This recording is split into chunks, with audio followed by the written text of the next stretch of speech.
Bonjour à toutes et à tous, il est midi et demi, vous êtes bien sur 8 Mont-Blanc, bienvenue pour cette émission politique. Comme vous le savez, comme pour le premier tour des élections législatives, 8 Mont-Blanc se mobilise pour vous faire vivre au plus près ce second tour qui aura lieu donc dimanche 7 juillet. Dans nos pays de Savoie, nous nous intéressons à présent à la 3e circonscription de Haute-Savoie.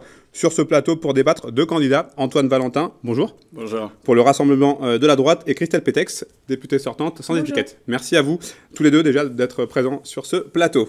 Un coup d'œil rapide sur les résultats du premier tour, justement dans cette circonscription qui, je le rappelle, comporte les cantons de Boëge, Bonneville, Cruzeil, Régnier, La Roche-sur-Foron et Saint-Joire. Antoine Valentin, vous êtes arrivé en tête dimanche soir avec un score de 39,68% contre 32,37% pour vous, Christelle Pétex. Et là aussi, le candidat du nouveau Front Populaire GRV s'est désisté. Alors pour commencer cette émission, chacune, vous avez une minute pour vous présenter. Monsieur Antoine Valentin, vous avez remporté le tirage au sort, c'est donc à vous de débuter. Très bien, d'abord merci de votre invitation. Je m'appelle Antoine Valentin, j'ai 31 ans, je suis maire de ma commune natale de Saint-Joire depuis 4 ans. Et depuis le premier jour de mon mandat, j'ai tâché à redonner du dynamisme à ma commune, à la désendetter, à porter un certain nombre de projets. Et à côté de cela, j'ai tâché d'être un maire de combat, un maire d'action. Je me suis battu notamment sur les questions d'insécurité dans nos territoires ruraux, contre les questions de problématiques de pouvoir d'achat dans nos territoires, mais aussi contre la désindustrialisation de notre pays avec la fermeture de l'usine Avient. Je suis un homme de droite, canal RPR historique, et donc quand Éric Ciotti m'a demandé d'être candidat, je me suis d'abord posé un certain nombre de questions. La première, c'est que j'apprécie personnellement Christelle Pétex, qui est la députée sortante. Toutefois, vous avez décidé de ne pas porter l'étiquette LR, et donc j'ai décidé d'en être le porteur. Dans cette alliance qui a été faite entre Éric Ciotti et Jordan Bardella, l'alliance de la droite, le rassemblement de celle-ci, en me posant une question qui est souvent la même. Moi, je tire toujours mes positions politiques du terrain. À Saint-Joire, un électeur sur deux a voté pour le Rassemblement national ou Marion Maréchal-Le Pen, et je connais très bien mes électeurs. Ils ne sont pas d'extrême droite, ils ne sont pas racistes, et ils ont un désir de renouvellement, et je crois que ce renouvellement, je l'incarne dans ma mairie, et je veux donc l'incarner dans cette élection législative. Merci beaucoup, Christelle Pétex, c'est à vous. Oui, merci beaucoup. Bonjour à toutes et tous. Donc, en quelques mots, Christelle Pétex, donc, je suis originaire de Régnier-Ézery. J'ai toujours grandi entre Régnier et Père-Jussy. J'ai fait des études, et c'est important, en lycée agricole, parce que c'est ce qui m'apporte ce bon sens et cette vision que je peux avoir aussi, garder les pieds sur terre et être bien ancrée dans notre territoire, aussi bien périurbain que rural. J'ai longuement travaillé en collectivité territoriale sur l'aménagement du territoire au sein de ce territoire transfrontalier dans lequel nous vivons tous aujourd'hui dans la 3e circonscription. Je suis mariée, j'ai 3 enfants. Je pense que oui, certains hommes peuvent expliquer qu'étant femme avec 3 enfants, c'est impossible d'être élue et députée. Moi, je pense qu'au contraire, c'est une vraie chance. Parce que ça m'apporte cette réalité du quotidien de nombreux hommes et femmes qui vivent sur le territoire, comment on gère les enfants et ce qu'on peut percevoir. Et puis tout leur amour est aussi important pour avancer. Je suis élue depuis 2014. J'ai commencé avec la mairie de Régnier-Ézery où j'étais adjointe. Et rapidement, j'ai été vice-présidente du département en charge de l'environnement, mais j'y reviendrai un peu plus tard, où j'ai pu mener de nombreuses actions. Députée sortante, donc députée depuis 3 ans, depuis août 2021, où j'ai pu faire preuve d'investissement, de travail, où j'ai pu défendre de nombreux amendements, de nombreuses propositions de loi, parce que je garde cet équilibre entre présence sur le territoire et présence à l'Assemblée nationale. Et pour moi, il était important de continuer à incarner cette droite républicaine voilà, pour avoir cette ligne que je garde, que j'ai toujours eue, et ne pas changer de parti à chaque élection qui se présente à moi. C'est noté. On passe à notre première thématique, une thématique évidemment très très présente dans cette campagne de ces élections législatives, à savoir le pouvoir d'achat. Si vous êtes élu ce dimanche 7 juillet, que ferez-vous pour améliorer le pouvoir d'achat des habitants de votre circonscription? Christelle Pétex, on commence avec vous. Oui, le pouvoir d'achat, c'est une grosse thématique, une grosse problématique avec de nombreux enjeux sur notre territoire. On a vraiment, je dirais, deux niveaux de vie, malheureusement, par rapport au foyer et aux revenus. Je pense que c'est important d'intervenir. On s'est battu pendant des années. On a réussi dernièrement à mettre en place la prime pour la vie chère. C'est loin d'être encore gagné parce qu'on doit l'appliquer à l'ensemble des communes. On a encore certaines communes de la circonscription qui ne sont pas reconnues alors qu'elles sont à quelques mètres, quelques kilomètres de sites où les fonctionnaires et les assimilés fonctionnaires peuvent en bénéficier.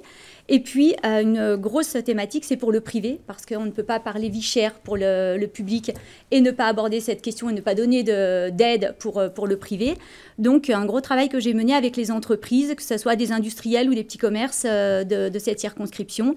Et d'ailleurs, je devais intervenir mi-juin auprès de Roland Lescure. On devait avoir un échange sur la mise en place de cette zone franche, une zone qui serait créée où on baisserait les charges aux entreprises avec la condition que ce delta soit reversé aux salariés.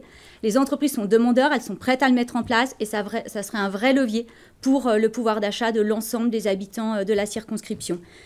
Et puis une autre action en parallèle, quand on parle pouvoir d'achat, je pense que c'est important de parler logement. Parce qu'en tant que députée, il n'y a pas une semaine où je n'ai pas rencontré, où je n'ai pas reçu des citoyens qui étaient vraiment en problématique pour se loger. C'est compliqué. On a de beaux exemples, comme on a pu le mener auprès du CHAL, donc avec les collectivités, le CHAL, la Caisse des dépôts. On voit que concrètement, quand on se met tous autour de la table, on arrive à créer du logement. Et c'est ce que j'aimerais réussir à déployer au sein de la circonscription. Et puis le dernier point, alors qu'il y aurait beaucoup à dire, mais un point important au niveau législatif, c'est qu'aujourd'hui et dès demain, je tiens à dissocier et à bien faire le lien entre on est dans notre logement, mais si on quitte notre travail, on doit rendre notre logement. Pour que tous ces investissements qui sont faits pour réussir à loger nos personnels, entre autres nos personnels soignants, soient bien attribués au personnel soignant.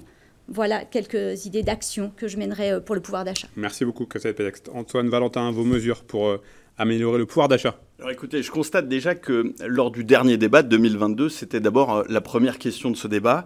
Et puis entre-temps, nous avons pris 10 points d'inflation sur l'échelon national et 12 points dans l'échelon de la circonscription. Moi, je partage comme vous la volonté de créer une zone franche. J'avais écrit il y a 3 ans une tribune à ce sujet et je pense qu'il faut effectivement aller plus loin dans cette question, qui sera une question qui sera difficile à mettre en œuvre, notamment sur des points de vue législatifs, et qui doit donc nous permettre, en attendant, de porter un certain nombre de projets, un certain nombre d'évolutions législatives. Je pense notamment à la TVA sur les transports. En France, 585 € de déplacement et de frais de transport par Français dans les territoires ruraux, quand ils ne sont que de 235 dans un territoire urbain. Donc il est urgent de réduire la fiscalité sur les énergies, que ce soit l'électricité ou les carburants. Je pense, pour revenir à l'électricité, que nous avons là un vrai enjeu sur les 2 ans de votre mandat. L'électricité a augmenté de 44%. Il est nécessaire, comme vous le proposiez dès 2022, de pouvoir désindexer le prix de l'énergie et de l'électricité du prix du gaz. En tout cas, moi, c'est ce que je défendrai. Je le ferai avec beaucoup d'action et de conviction. Vous avez parlé notamment des entreprises. Je suis moi-même chef d'entreprise. C'est un sujet que je connais bien. Il y avait une loi, le 5 juin, qui visait à augmenter le financement et l'attractivité des entreprises françaises. Malheureusement, vous n'êtes pas allé siéger. Je crois qu'il faut aller siéger sur ce genre de loi qui nous permettront, en attendant la mise en œuvre d'une zone franche, de pouvoir avoir de réelles évolutions sur le terrain pour nos entreprises et pour les salariés qui, effectivement, aujourd'hui souffrent d'une vie particulièrement chère, plus de 12 points d'inflation dans notre département. Souhaitez répondre? On passe à notre partie suivante. On connaît l'importance de l'environnement, du tourisme, notamment dans notre département de la Haute-Savoie. Question toute simple, quelles sont vos solutions, vos mesures qui pourraient pour concilier les deux, l'environnement et le tourisme, Antoine Valentin? Alors d'abord, sur l'environnement, il faut rappeler que 50% des pollutions, notamment atmosphériques, de notre pays, en France, sont liées à l'importation de marchandises extérieures, étrangères, notamment des pays asiatiques.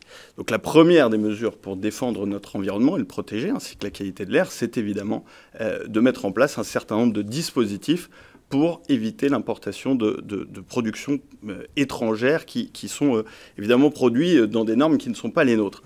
Il y avait d'ailleurs la très bonne loi de Madame Violent, qui est députée de la Haute-Savoie, visant à empêcher l'importation d'un certain nombre de produits textiles qui sont extrêmement polluants depuis l'Asie pour protéger notre industrie. Là aussi, notre circonscription n'a pas été représentée, malheureusement, lors de ce vote. Donc, première action, on empêche la concurrence déloyale et d'importer des produits mal produits à l'autre bout du monde. On défend notre filière énergétique, notamment notre filière nucléaire, qui permet de produire bien moins de pollution que les Allemands à consommation constante.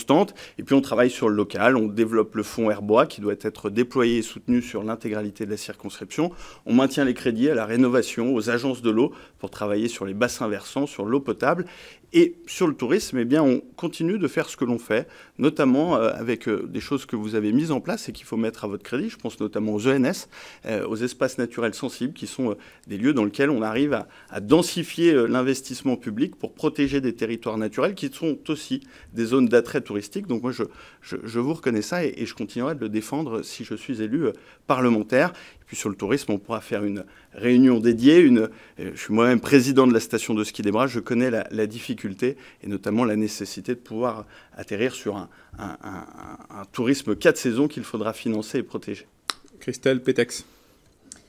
Oui, merci. Je pense qu'on a une chance extraordinaire en Haute-Savoie, et tout particulièrement dans notre circonscription, où on a une richesse environnementale, que ce soit en termes de biodiversité, de faune, de flore, et en même temps de nombreux sites touristiques, que ce soit en moyenne montagne, ou encore on a quand même la présence du 2e site touristique de Haute-Savoie, avec le grand site du parc d'Andilly.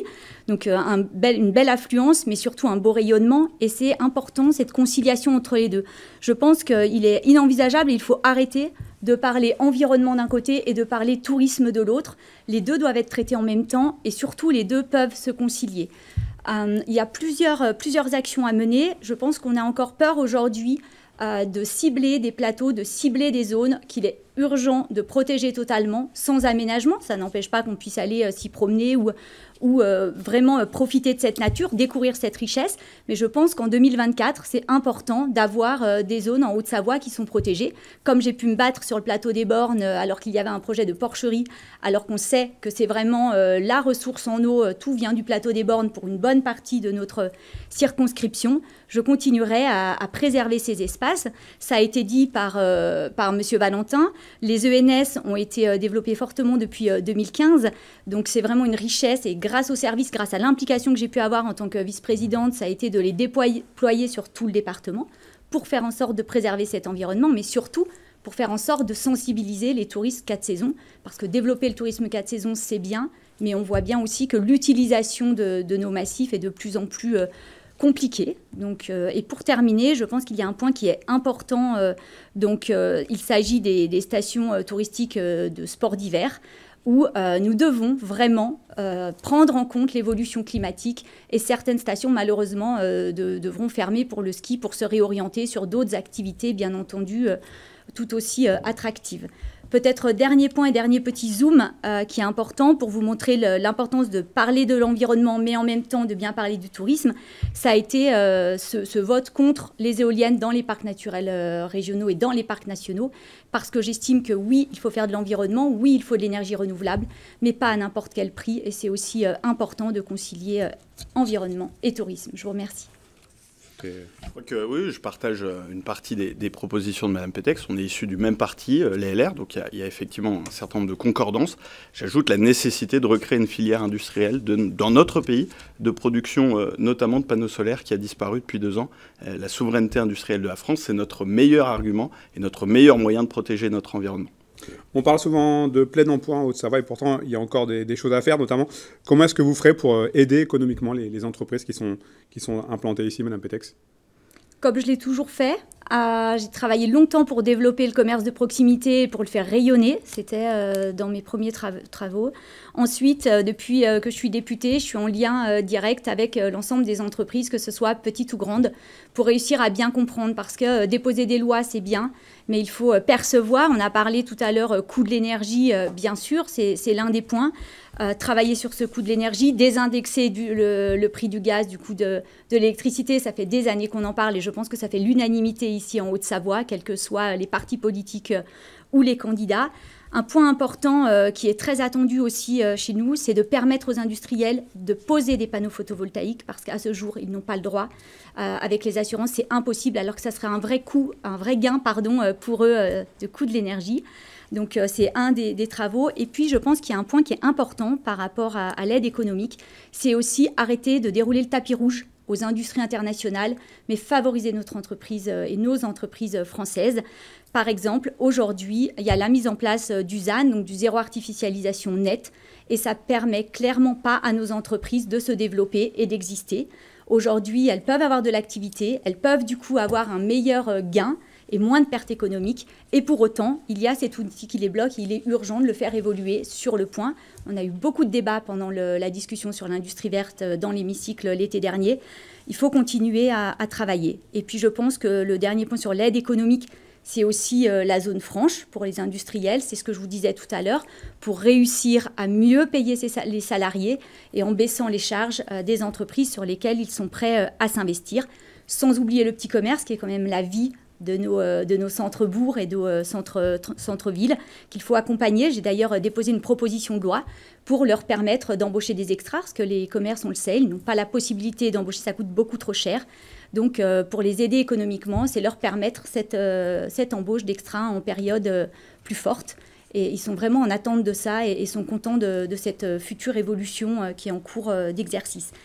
Et puis le dernier point, un point, je dirais, précis sur notre circonscription, qui a d'ailleurs été votée en 2022, c'est le versement mobilité, parce que c'est une vraie charge pour les entreprises, même si dans l'idéal, on est tous d'accord qu'il nous faut plus de mobilité collective et de mobilité durable. Cependant, c'est une charge qui est imputée aux entreprises et aujourd'hui, elles n'en voient pas le bénéfice, elles ne voient pas de résultat, surtout pas pour leur personnel. Donc ça fait déjà plusieurs mois que je travaille sur une proposition de loi sur comment réformer ce versement mobilité, parce qu'il doit exister, mais comment on le réforme pour faire moins de charges aux entreprises, mais surtout pour en faire bénéficier directement l'ensemble du personnel savoyard et haut-savoyard. Antoine Valentin, vos solutions, vos propositions pour bien une fois encore, un certain nombre de convergences. Nous sommes issus du même parti. J'étais un des rares maires à m'être opposé au versement mobilité. Je défends depuis des années la création d'une zone franche. Je crois qu'il faut aussi traiter la question normative. Nous sommes dans un pays où nous avons une maladie de la création de normes. Chaque mois, ce sont 51 nouvelles pages de normes qui sont proposées à nos entreprises. On les contraint chaque jour un peu plus. Il faut rappeler aussi que notre pays est le champion de l'OCDE, de la taxation. On capte la plus grosse part de la valeur ajoutée créée sur notre territoire. Et donc il faut progressivement desserrer ce nœud fiscal autour des sociétés françaises, desserrer ce nœud normatif, leur permettre de pouvoir se développer de façon beaucoup plus facile. Je pense qu'effectivement, il faut réformer la loi ZAN, il faut pouvoir prendre en compte les spécificités haut-savoyardes. On n'a pas la même faculté à dégager du foncier au milieu de la Creuse qu'au milieu de la vallée de l'Arve. Il faut pouvoir permettre à nos entreprises d'embaucher localement, travailler aussi, je crois, sur le chômage, qui ne peut pas être le même au beau milieu de la Creuse ou en Haute-Savoie, qui ne doit pas être le même pendant des périodes fastes où on recherche des emplois, 35 000 demandeurs d'emploi en Haute-Savoie pour 50 000 postes à pourvoir, et qui ne peut pas non plus être le même dans des périodes plus difficiles, je pense à la crise Covid. Donc il faut donner un peu plus de flexibilité, peut-être donner la main au préfet de la République pour indexer les indemnités et les durées du chômage pendant les périodes creuses ou pas de nos territoires. Et enfin, d'une façon plus large, moi je veux revenir sur l'énergie, qui est quand même aujourd'hui un réel problème. On voit, vous avez parlé tout à l'heure des commerces de proximité, eh bien, il y a une quinzaine de boulangers sur la circonscription qui ont fermé ces 2 dernières années pour des problématiques d'énergie. On s'était rencontrés, moi en tant que président des Brasses et vous en tant que parlementaire, pour notre station de ski qui a vu sa note d'électricité multipliée par 7. Donc il est, je crois, urgent de mettre en place, non pas dans 2 ans, non pas dans 3 ans, et qu'on se retrouve au prochain débat de l'entre-deux tours à rediscuter du pouvoir d'achat et de la protection des entreprises. Il faut mettre tout de suite en place un certain nombre de dispositifs.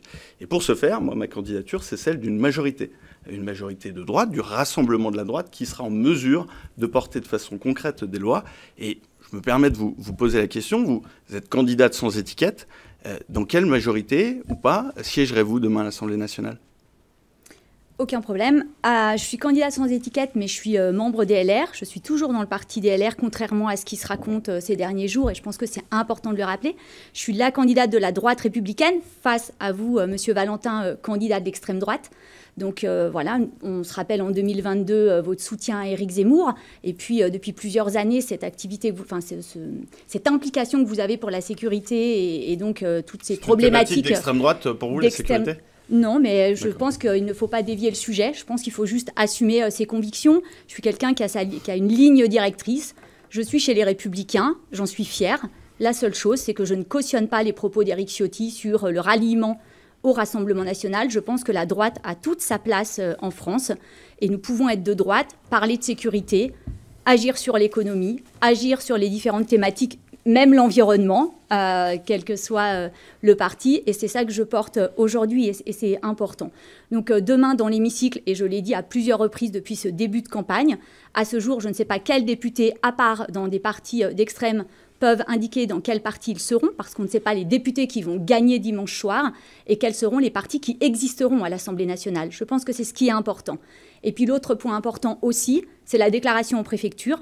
Je ne me suis rattachée à aucun parti en préfecture parce que, tant qu'Éric Ciotti est président des Républicains, je ne cautionne pas cette attitude et ce souhait de ralliement aux extrêmes, à l'extrême droite. Donc, je n'ai pas souhaité me rallier en préfecture à ce parti-là. Et je pense que c'est ce qui devrait être public. C'est chaque candidat à quel parti ils se sont ralliés en préfecture, parce que c'est ce qui fait gagner de l'argent aux partis politiques avec nos bulletins de vote. et c'est le reflet de nos positions. Je me permets de répondre, puisque vous avez indiqué que j'étais d'extrême droite, et a priori depuis de longues années, que vous aviez une ligne de conduite. Et justement, cette ligne de conduite m'amène à vous amener un SMS que vous m'avez fait il y a 3 semaines, dans lequel vous dites « Bonjour Antoine, es-tu OK pour afficher ton soutien à ma candidature aux législatives ?» Puis ensuite, vous me demandez de faire une vidéo pour vous soutenir. Alors, je remarque que, a priori, je peux vous le donner. Oh oui, vous pouvez le lire a priori, j'étais d'extrême droite hier, ce n'est plus le cas aujourd'hui. Je n'étais déjà pas d'extrême droite en 2022, puisque je faisais partie de votre comité de soutien. Et puis, en tant que parlementaire de la Haute-Savoie, vous siégez dans un certain nombre d'instances auprès de notre parti. Et vous auriez pu, d'ailleurs, me faire radier si vous auriez estimé que j'avais dérapé, puisque c'est dans le cadre de vos fonctions dans le parti que vous pouvez le faire. Vous avez parlé de la venue d'Éric Zemmour, et effectivement, moi, je l'assume complètement. Nous étions à une période où Saint-Geoires voyait sa dernière usine fermée, l'usine à Vienne. Et figurez-vous que j'ai eu plus de facilité à faire venir un candidat à l'élection présidentielle avec ces 50 journalistes qui l'accompagnaient. On s'est rencontrés à la mairie, il a notamment rencontré un certain nombre de salariés de l'usine, des sous-traitants. Puis ensuite, nous nous sommes rendus devant et nous avons pu défendre un certain nombre de choses. Je dois dire que si j'ai pu faire venir un candidat de l'élection présidentielle à Saint-Geoires, vous n'êtes pas venu pour cette thématique et nous avons de façon extrêmement limitée été soutenus par votre part et votre cabinet. Les sénateurs ont fait le travail et on ne s'en plaint pas. On a aujourd'hui la fermeture de l'usine Bosch à Marigné. Je crois que les salariés ne vous ont pas vu non plus. Je pense qu'il faut faire attention à vos propos. Vous essayez de me faire passer pour un nervi d'extrême droite, ce que je ne suis pas. Je suis un maire extrêmement raisonnable. Je ne mens pas. Vous venez de dire que j'étais d'extrême droite. Donc je suis un maire raisonnable. On reconnaît cette raison. La preuve en est, les électeurs de mon territoire ont largement voté pour moi. Et plus largement, vous savez, 25 000 Savoyards ont décidé de me donner leur confiance, bien en tête. Et je déplore l'alliance que vous avez pu faire, notamment avec la gauche, qui, dans son communiqué de presse, l'extrême gauche, parle des électeurs, de mes électeurs, comme des collaborateurs de 1945. J'aimerais savoir si vous vous désolidarisez de ces propos, ou si, comme le candidat mélenchoniste, vous estimez que ceux qui votent à droite sont d'extrême droite. Alors, très rapidement, après, on passe à la quatrième thématique. Plusieurs éléments de réponse, si vous le permettez, vu que je suis attaquée en direct, mais ça ne change pas des attaques de ces derniers jours.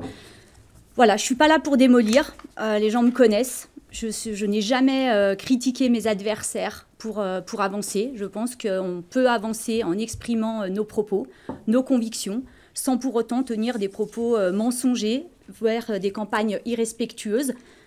Quand on a le dit respect envers son adversaire, quel sera le respect qu'on aura envers ses administrés? Ça m'interroge. La preuve, les critiques fusent jusqu'à faire des caricatures dans vos soutiens. Mais c'est une parenthèse. Je tiens juste à finir à répondre. Je ne vous ai pas coupé, Monsieur Valentin, à aucun moment depuis le début. Donc, je veux bien continuer. Je ne vous ai pas demandé de faire de vidéo. Je vous ai demandé votre soutien, c'est vrai, comme je l'ai demandé à l'ensemble des maires de la circonscription. Vous étiez prêt à avoir le soutien de quelqu'un d'extrême droite? Il n'y a pas de problème. Ah, d'accord. Il n'y a pas de problème. En fait, ce que je dis, c'est pas ça. C'est, en fait, quand je demandais le soutien des maires de la circonscription. Y compris ceux que vous qualifiez d'extrême droite. Je demandais le soutien des maires de la circonscription. Et je ne qualifie personne. Je pense qu'il faut juste assumer ses choix, comme les électeurs. Je suis heureux de vous entendre dire que je ne suis pas d'extrême droite et je vous en remercie. C'est pas ce que j'ai dit. En fait, je dis juste que quand on a parrainé Éric Zemmour, qu'on s'est présenté Dupont-Aignan, ou encore qu'on est LR Ciotti, Rassemblement National, on est proche de l'extrême droite et on ne peut pas dire qu'on n'est pas de l'extrême droite. Ça sera tout pour ça. Ensuite, par rapport au ralliement avec Monsieur V, c'est très simple. J'ai eu un échange, oui, avec Gérard V et avec plusieurs de ses confrères lundi, parce qu'il avait de vraies questions sur le fait qu'il souhaitait savoir ma position. Est-ce que je me rallierais au Rassemblement National une fois les élections passées? J'ai réaffirmé que non, et ça je l'ai dit et je le redis. Et puis l'autre point, c'était la concertation, chose qu'on a beaucoup souffert en Haute-Savoie, surtout à La Roche-sur-Foron avec Haute-Savoie Arena, un projet sur lequel j'ai osé aller au bout, j'ai été déterminée. Et j'ai pris position. Un projet que vous avez initialement soutenu. Donc, du coup, Monsieur V me demandait si j'étais partante pour qu'il y ait une concertation citoyenne une fois par an, ce que je trouve tout à fait normal et qui devrait déjà se faire depuis longtemps, parce qu'on est là pour toutes et tous les citoyens au Savoyard. Mais vous êtes juste engagé à ne voter et à ne signer aucun amendement qui serait proposé par un député du Rassemblement National. Pas du tout. C'est écrit dans le communiqué de presse. Bon, écoutez, si excusez-moi, on va terminer. C'est écrit dans le communiqué de presse de LFI. C'est écrit dans le communiqué de presse. On va continuer, s'il vous plaît, le fil de cette émission. Dernière problématique. que vous connaissez bien tous les deux, à savoir la question transfrontalière. Comment la gérer, notamment concernant le domaine de la santé? Antoine Valentin, c'est à vous. Bien, alors la question de la santé est problématique en Haute-Savoie, mais elle l'est partout en France. Donc il faut d'abord reprendre les travaux qui ont été déjà entamés sur le numerus clausus, qu'il convient d'augmenter. Pour autant, ça ne suffira pas. Il faut pouvoir mettre en œuvre un certain nombre de dispositifs incitatifs. Je pense à des réductions fiscales, voire à des bonus fiscaux pour les praticiens de santé qui décident de s'installer en Haute-Savoie. Il faut continuer un certain nombre de mesures qui sont facilitatrices de l'installation. Je pense évidemment aux maisons de santé et à l'emploi territorial d'un certain nombre de praticiens de santé. Sur les emplois de la santé dans notre territoire, aujourd'hui, on a un gros problème, c'est celui du logement. Vous l'avez évoqué tout à l'heure. Aujourd'hui, une infirmière qui est en début de carrière, qui est seule sur le territoire, elle n'a pas accès aux logements sociaux, en tout cas de façon très difficile. Donc il convient de modifier la loi SRU et de pouvoir donner un certain nombre de flexibilités, notamment aux élus locaux, pour leur permettre de loger plus facilement les praticiens de santé. Et d'une façon plus large, il faut pouvoir entamer une négociation plus profonde avec nos voisins et amis helvétiques. La proximité de la Suisse est une richesse économique, une chance, mais aussi une faiblesse non négligeable pour notre territoire. Et donc pour compenser tout ça, il va falloir renégocier un certain nombre de traités. Si demain j'ai la chance d'être élu député, je siégerai dans le groupe d'amitié franco-suisse et je serai de ceux qui reprendront le dialogue avec beaucoup de ferveur pour pouvoir trouver un peu plus d'équilibre pour notre territoire. Christelle Pétex, la question transfrontalière. Oui, la question transfrontalière, elle est prégnante. Je dirais que ça fait partie de l'ADN de notre territoire. C'est un enjeu fort, c'est un enjeu qui est très fort et on le voit avec toutes les conséquences, que ce soit la santé comme vous l'abordez et je vais y venir, mais pour le logement, pour la mobilité. Et c'est aussi cette question de personnel dans nos commerces, dans nos industries, avec de grosses questions sur quels sont les investissements. Les frontaliers sont là, ils sont quand même là aussi pour le pouvoir d'achat. Ils trouvent du travail en Suisse. On ne peut pas totalement les faire comme s'ils n'existaient pas. Je pense qu'il est important, c'est des habitants et des citoyens comme les autres, donc il faut les prendre en compte. Ceci étant, je pense que la thématique de la santé, vous le savez, c'est la thématique sur laquelle je me suis plus investie et que je continuerai à m'investir, que ce soit la santé, la psychiatrie ou le handicap, parce que je pense que dans la santé, il faut bien parler de l'ensemble des thématiques avec des sujets difficiles. Alors oui, on peut être dans des comités ou dans des réunions. Je pense que c'est vraiment du long terme et c'est un peu le problème qu'on a en France, c'est de sans arrêt changer en fait nos personnes dans les échanges avec les conseillers d'État suisses. Chez eux, c'est beaucoup plus simple, il y a beaucoup moins de hiérarchie et de niveau. Et c'est cette discussion qui manque. Pour travailler avec Anthony Hodger sur toutes les questions d'aménagement et d'environnement, on sait que c'est possible. Quand on arrive à se mettre autour de la table, il ne faut pas les voir que comme des méchants, on arrive à trouver des solutions. Je pense que ce territoire est vraiment à prendre... en fait, on est une grande métropole autour de Genève et serait vraiment à traiter à part. Et à aucun moment, mais vraiment à aucun moment, je souhaite qu'il y ait une double frontière et des conséquences dramatiques pour notre département, pour nos concitoyens.